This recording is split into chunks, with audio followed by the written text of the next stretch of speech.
In het midden van de Negev-woestijn in Israël, bij de grens met Egypte, ligt een klein dorp genaamd Nitzana. Hier wonen Joden en moslims vreedzaam samen, waaronder mensen uit de Bedouinengemeenschappen en immigranten uit Oekraïne en Rusland. Hoe is dit mogelijk en wat kan de rest van Israël van dit voorbeeld leren? Avi Cohen is de directeur van Nitzana en hij is hier bij ons in de studio. Avi, welcome in our studio. So in a couple of words, what is Nitzana? Okay, first of all, thank you for having me. I'm really excited to be here. For me, Nitzana, first of all, is a place of hope. And it's a place of love, and a place of love of mankind. Nitzana is a village. It's a village for... It's not a usual village, it's a youth village, huh? Exactly, a youth village, a very special place for young men and women coming from all over Israel for a very meaningful period of time, where they are preparing themselves for the mature life and having a place that support them, give them love, give them the security and the confidence they need in order to have all the opportunities and equal opportunities for each kid that come, never mind if he come from a Bedouin family in the Negev or if he coming from Tel Aviv. We believe each one of them need to have all he needs in order to achieve his dreams in Israel. So could you say that Nitzana is actually a school instead of a village? Yeah, it's a special school, a school for life, I would say. We have actually few schools in Nitzana, but the kids in Nitzana, they are not only going to school. We believe that each man and woman, each young kid, need to have an environment that gives them the opportunities to flourish in all parts of life. So, of course, there is school and there is the intellectual part, but also music and art and sport. We want to create a place where you can develop as a human being in everything you need. So how many ethnicities are living in Nitzana together? We have people from whoever lives in Israel almost have a part in Nitzana. So we have the Bedouins, we have Arab Muslims, we have Christians, and we have Jews, all of us together in the same village. And also immigrants from Ukraine and Russia. Exactly. So we have a few different programs. And this is also one of the very special things about Nitzana. It's young men and women from very diverse backgrounds and from different cultures. Nitzana is a home for all of them. So, for example, one of our programs, the one that is the oldest one in Nitzana, almost 40 years right now, for young men and women coming from Russia and Ukraine. Their first year in Israel will be in Nitzana. Yeah. You can imagine probably how hard it is to leave your country, to leave your family and your friends and everything you are used to. But something is calling them to come to Israel. So this is their first stop. This is their first stop, Nitzana. So what is the secret of Nitzana? Because there is people from many ethnicities living together in a small youth village. What is your secret? I think the secret is, and it might sound as a cliche, but it's simply love, love between people. And I think the secret is that when we are far away from each other, when we don't have the opportunity to meet each other face to face, so we can have different thoughts about each other, we can have hate, and we can have all these things we grow up in, because many of us grow up in bubbles.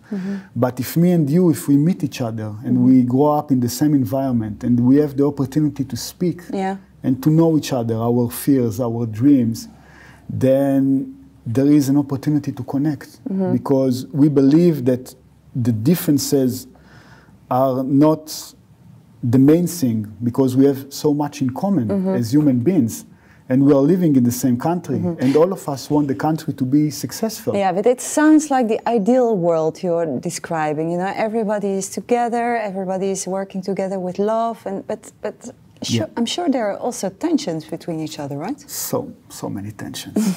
Can you explain? Yes.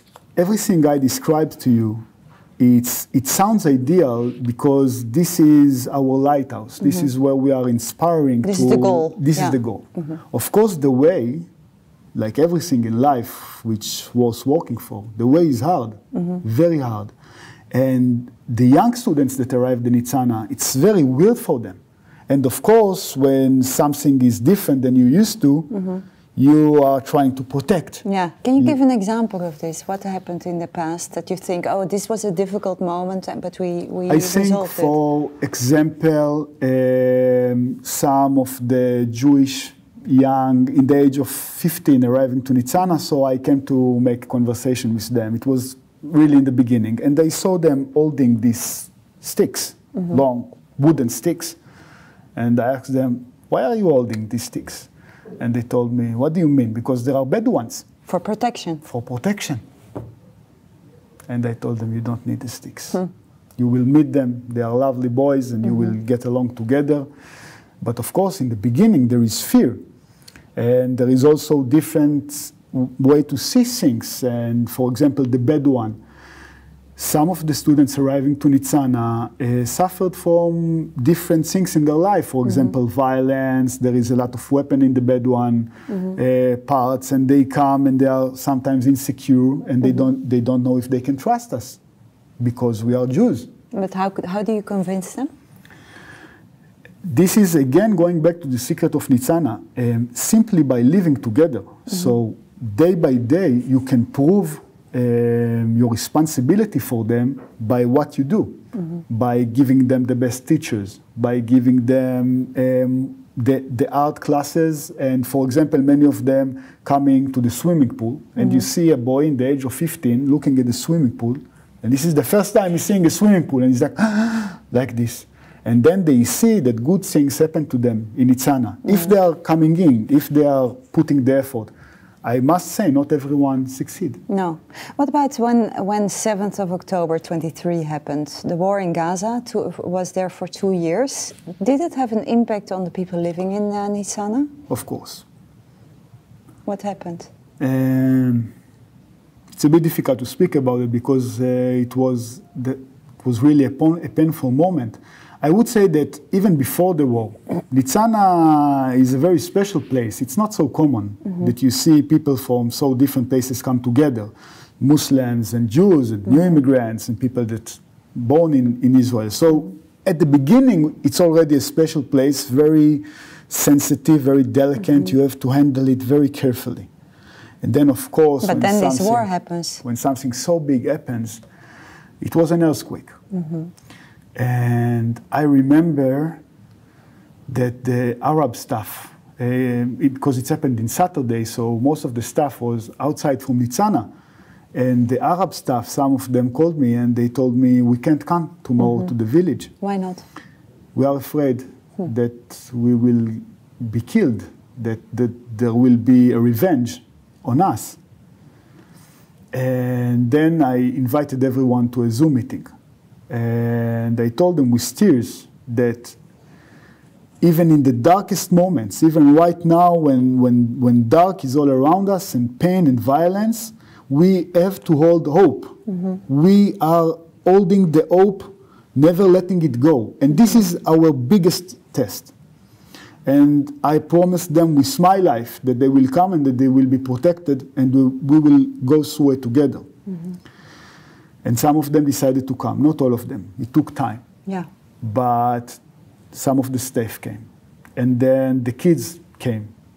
Also the Jews and also the Bedouins. And slowly, slowly, we build ourselves through the war together. Was there any doubt in the beginning of the war in yourself? Was there a question, can I trust my colleagues? Can I trust the children?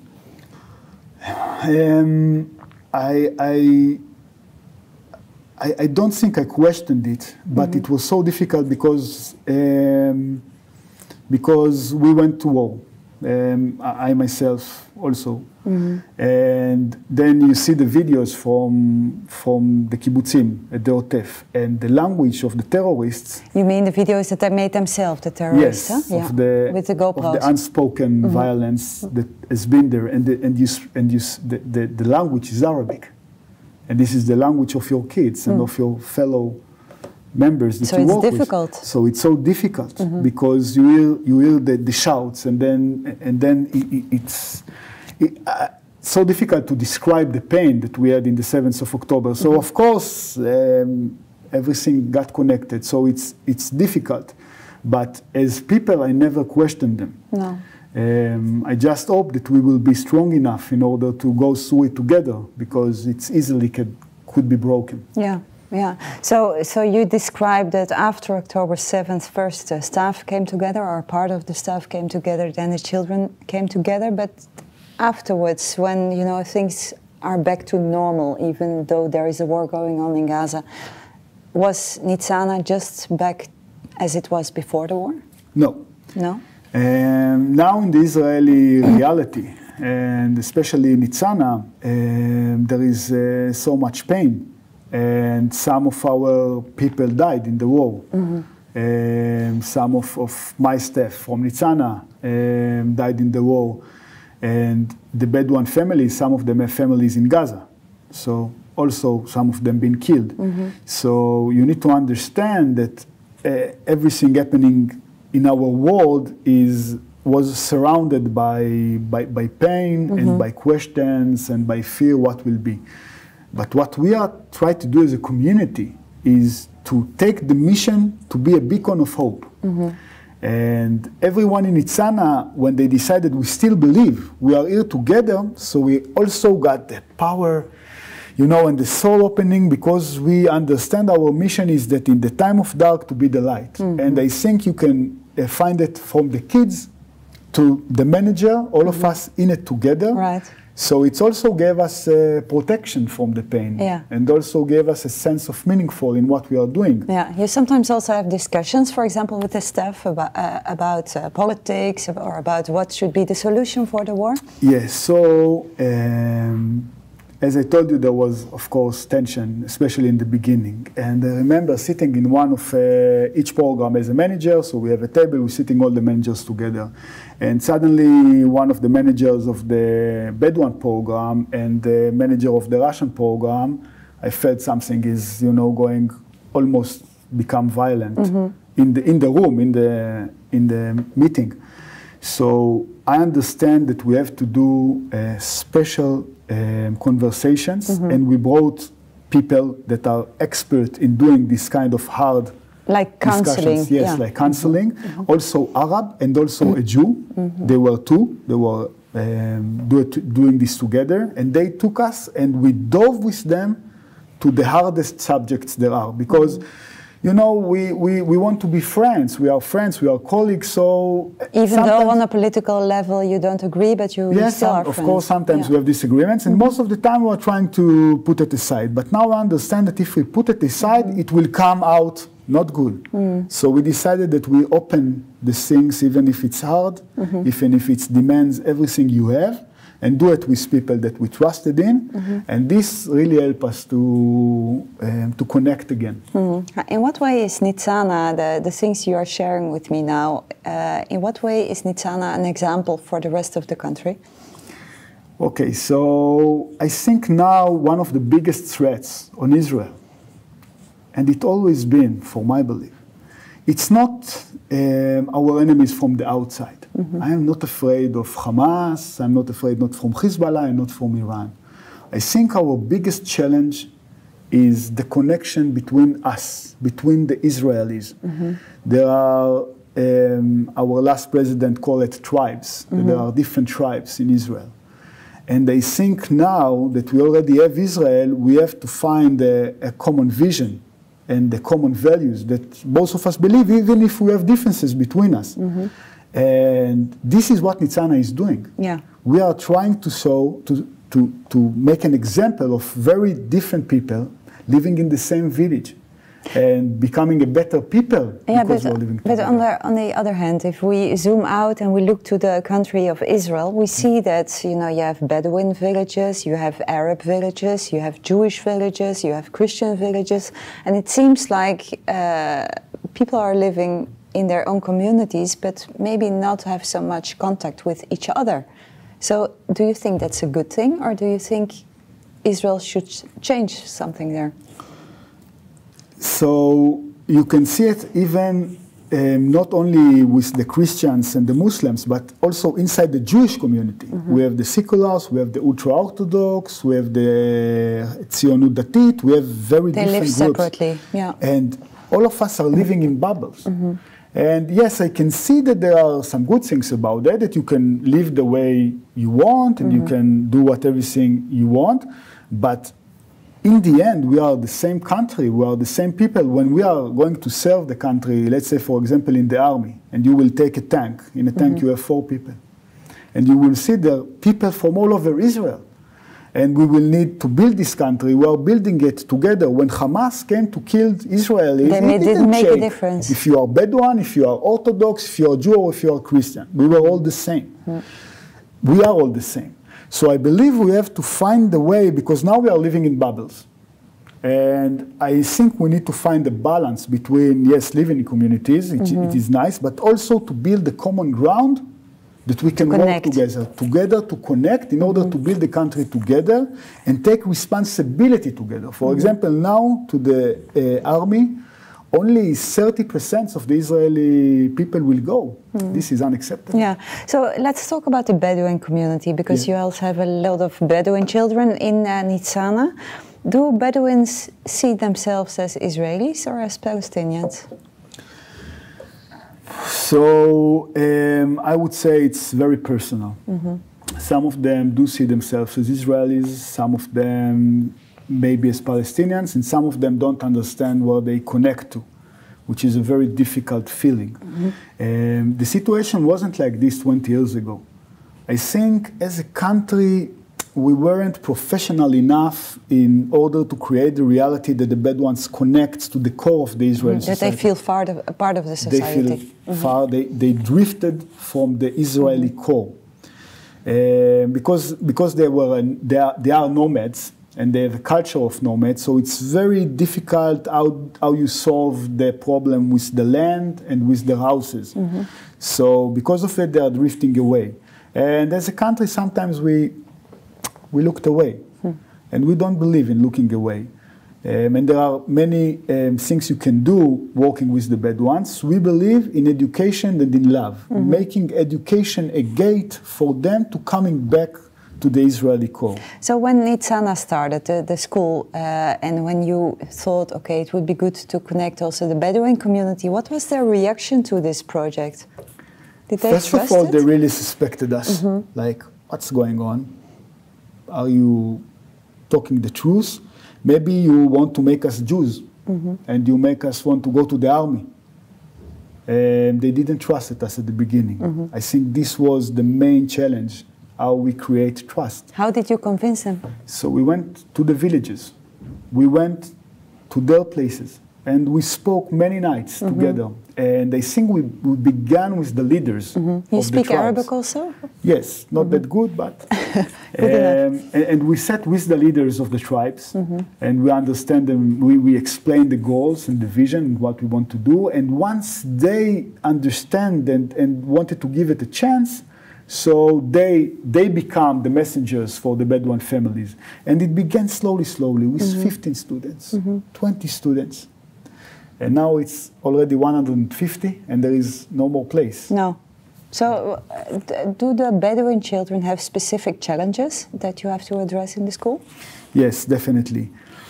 Unfortunately, schools in the Bedouin villages, especially the non-formal ones, which are not known by the state, the situation with the education is really bad. For example, when a kid comes to make the test to get inside Nitzana, they are coming at the age of 15. And when we are doing them the exams, they have the results, only in the high school system, they have the results of 11 or 10 years old.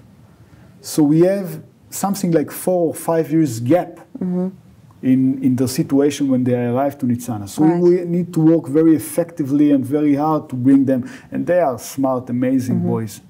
When they get everything they need, they go fast.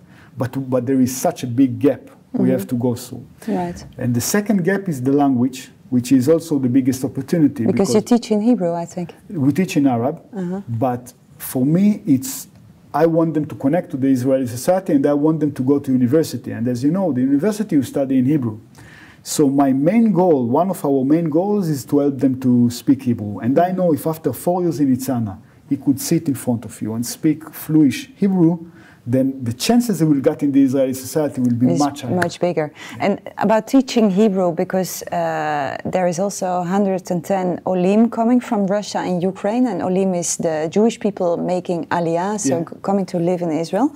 So they also have to learn the language. What is the challenge with this group of people? So they are arriving to Israel a bit older than the bad ones. They are 18 years old. And of course, changing all system of your life in the age of 18, when you are entering the mature world, it's a very critical point. And they think that it's very hard for a young man or a woman to come to Israel, to the desert, and start building your life again without your friends, without your families, to be like this, going to Israel. Language is, of course, one of the main challenges they have, but I think Hebrew is not such a difficult language. I don't agree with that, but anyway. So maybe. But they study quite quick. I think after 1 year they can manage. Yeah, they can manage, definitely. We talked about the school, but there is also a project, especially since 7th of October, happening that a lot of volunteers are coming to Nitzana to help there. What kind of work are they doing? Okay, so first of all, this is an amazing project. I would say that most of what we are doing at the villages around Nitzana, we are built upon agriculture. And there are many foreign workers, Thai workers. And in the 7th of October, also many Thai people died. Were abducted or died. Yes, abducted or died. Again, showing how much the Hamas doesn't care about. And the king told all the Thai people to come back to Thailand. So suddenly the agriculture almost had a problem. No workers. And then you are facing this challenge, and then suddenly a big light is coming. And the light is coming from here. From Holland, from Germany. Because there's an organization, Lema Anga, and they send constantly send the volunteers to Nitzana. It began with the volunteers, and then they became the organization of Lema Anga with Willow and Dani and Fabiola and Philip, amazing people that brought volunteers to work in agriculture. First of all, they work amazing people. And more than the agriculture work, it was like a vote of confidence in Israel and in us, because many people, for example, not living in Nitzana and don't know about this, when I'm telling them about this, they can't believe. They say, what? Everyone hates us. We can see all the demonstrations in Amsterdam and in London, and the world hates us. And I tell them, no. In Nitzana, you can see that this is not true. You can see. We are with them. We are eating together. We are working together. We are living together. And this is friendship, and this is support. And we needed it so much. And it's also an opportunity to say thank you for all of this. I have one last question for you, because there is also a possibility for visitors to come and visit Nitzana. Why would people come? You know, people watching this show and they think, well, I'm traveling to Israel, maybe I can pay a visit to Nitzana. So why would they come? Because everything we talked about. I think, never mind if you are Israeli or Dutch or an American, you looking for a way to live your life with meaning and to do things that are important and to believe in hope, even in the most darkest hours. And I think Nitzana is an example of this kind of people. And it's also so beautiful. Okay, so Avi Cohen, thank you very much for coming in our studio and telling us about Nitzana. En u thuis ook bedankt voor het kijken naar deze uitzending van Christen voor Israël. En u kunt betrokken blijven bij ons werk en betrokken blijven ook bij de actualiteit. Ga daarvoor naar onze website cvi.nl/actueel. Daar kunt u allerlei informatie vinden, interessante artikelen over de actualiteit en ook deze uitzendingen en podcasts. Nogmaals, heel veel dank voor het kijken en graag tot de volgende keer.